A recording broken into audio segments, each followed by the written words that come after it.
Hi అండి, welcome back to Nandu's cooking channel. ఈరోజు మన వీడియోలో మిరియాల రసం చూపించబోతున్నాను. ముందుగా ఒక మిక్సీ జార తీసుకొని అందులో 1 టేబుల్ స్పూన్ జీలకర్ర, ఒక 10-12 వెల్లుల్లి, 1 టేబుల్ స్పూన్ మిరియాలు వేసి గ్రైండ్ చేసుకోవాలి పేస్ట్ లాగా. నెక్స్ట్ ఒక నిమ్మకాయ సైజ్ అంతా చింతపండుని వాటర్ పోసుకొని నానబెట్టుకోవాలి.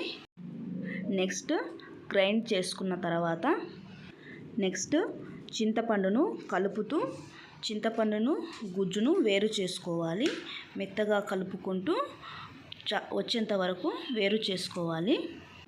గుజ్జును వేరు చేసుకొని పక్కన పెట్టుకోవాలి. నెక్స్ట్ ఒక 2 టమాటాలు అందులో చింతపండు రసంలో యాడ్ చేసి అవి కూడా కలుపుతూ మెత్తగా కలపాలి. నెక్స్ట్ ముందు గ్రైండ్ చేసుకున్న జీలకర్ర మిరియాల పేస్ట్ని 1 స్పూను టమాటా రసంలోకి యాడ్ చేయాలి. యాడ్ చేశాక ఒక 1/2 టీ స్పూన్ పసుపు, 1/2 టీ స్పూన్ సాల్ట్ కలుపుతూ ఆ మిశ్రమాన్ని బాగా కలపాలి. ఇందులో సన్నగా తరిగిన కొత్తిమీరను కూడా కలుపుతూ మంచి పేస్ట్ లాగా కలుపుతూ ఉండాలి. ఈ మిరియాల రసాన్ని కలిపి పక్కన పెట్టుకోవాలి.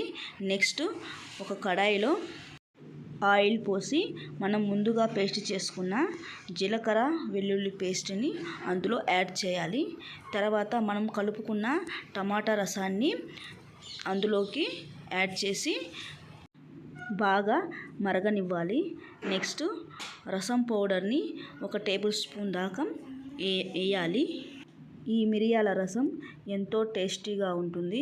మనం ఇంట్లోనే 5 మినిట్స్లో ట్రై చేయొచ్చు. ఒకసారి నా స్టైల్లో మీరు ట్రై చేయొచ్చు, చాలా బాగా ఉంటుంది. ఈ మిరియాల రసం చిన్నపిల్లలు కూడా చాలా ఇష్టంగా తింటారు.